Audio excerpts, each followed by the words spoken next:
അവർക്ക് പുറത്തു കടക്കാൻ കഴിയാത്ത വിധം പൂളിന്റെ കരയിൽ ഒരു ചിമ്പാൻസി നിലയുറപ്പിച്ചിട്ടുണ്ടായിരുന്നു. എന്നാൽ അതൊരു സാധാരണ ചിമ്പാൻസി ആയിരുന്നില്ല, മറിച്ച് വളരെ മാരകമായ ഒരു വൈറസ് ബാധിച്ച ഒന്നായിരുന്നു. അതുകൊണ്ടുതന്നെ അതിനെ ഭയന്ന് ആരും വെള്ളത്തിൽ നിന്നും പുറത്തിറങ്ങാൻ ധൈര്യപ്പെട്ടില്ല. എല്ലാവരും ഭയന്നു വിറച്ച് വെള്ളത്തിൽ ഒന്നിച്ചു ചേർന്നു നിന്നു. ആകെയൊരു ആശ്വാസം ആ ചിമ്പാൻസിക്ക് വെള്ളത്തെ ഭയമായിരുന്നു എന്നത് മാത്രമാണ്. അതുകൊണ്ട് അത് പൂളിന് പുറത്തുതന്നെ നിലയുറപ്പിച്ചു. ഈ സമയം പൂളിന് പിന്നിലായി ആഴമേറിയ ഒരു കൊക്ക ക്ലിഫുള്ള കാര്യം സുഹൃത്തുക്കളിൽ ഒരാളായ നിക്ക് ശ്രദ്ധിക്കുന്നു. ആ ചിമ്പാൻസിയെ വകവരുത്താൻ അവനൊരു അപകടം പിടിച്ച വഴി ചിന്തിച്ചു. അവൻ പെട്ടെന്ന് വെള്ളത്തിനടിയിലൂടെ നീന്തിച്ചെന്ന് ചിമ്പാൻസിയുടെ അടുത്തേക്ക് കുതിച്ചുയർന്നു. അതിനെ തള്ളി താഴത്തെ കൊക്കയിലേക്കിടാൻ അവൻ ശ്രമിച്ചെങ്കിലും ചിമ്പാൻസി നിക്കിന്റെ കൈകളിൽ ശക്തമായി പിടിമുറുക്കി. ചിമ്പാൻസികളുടെ അസാധാരണമായ കരുത്തിനു മുന്നിൽ പിടിച്ചു നിൽക്കാൻ നിക്കിനായില്ല.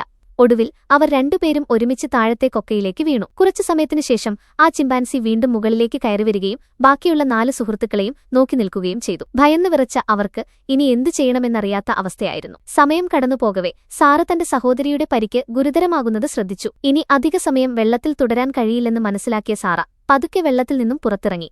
ചിമ്പാൻസിയുടെ ശ്രദ്ധ തന്നിലേക്ക് വരാത്ത രീതിയിൽ അവൾ പതുക്കെ മുന്നോട്ട് നീങ്ങി. അവിടെയുണ്ടായിരുന്ന ഒരു എയർ മാട്രസ് എടുത്ത് വെള്ളത്തിലേക്കിട്ട് അതിന്മേൽ തന്റെ സഹോദരിയെ സുരക്ഷിതമായി കിടത്തി. അതിനിടയിലാണ് സാറ തറയിൽ കിടക്കുന്ന ഒരു ഫോൺ ശ്രദ്ധിക്കുന്നത്. എന്നാൽ അത് ചിമ്പാൻസിയുടെ തൊട്ടടുത്തായിരുന്നു കിടന്നിരുന്നത്. അവൾ ശബ്ദമുണ്ടാക്കാതെ പതുക്കെ ഫോണിനടുത്തേക്ക് നീങ്ങി. ആ സമയം ചിമ്പാൻസിയുടെ ശ്രദ്ധ തിരിക്കാനായി കൂട്ടത്തിലുണ്ടായിരുന്ന കേറ്റ് വെള്ളത്തിൽ നിന്നും എഴുന്നേറ്റ് ഒച്ചവെക്കാൻ തുടങ്ങി. ഇതുകണ്ട് ദേഷ്യം വന്ന ചിമ്പാൻസി കേറ്റിന് നേരെ പാഞ്ഞെടുത്തതും അവൾ തിരികെ വെള്ളത്തിലേക്ക് ചാടി. ഈ അവസരം മുതലെടുത്ത് സാറ ആ ഫോൺ കൈക്കലാക്കി. എന്നാൽ ആ ഫോണിന്റെ ഡിസ്പ്ലേ തകർന്നിരുന്നുവെങ്കിലും ഭാഗ്യത്തിന് അതിലെ വീഡിയോ കോൾ ഫീച്ചർ വർക്ക് ചെയ്യുന്നുണ്ടായിരുന്നു.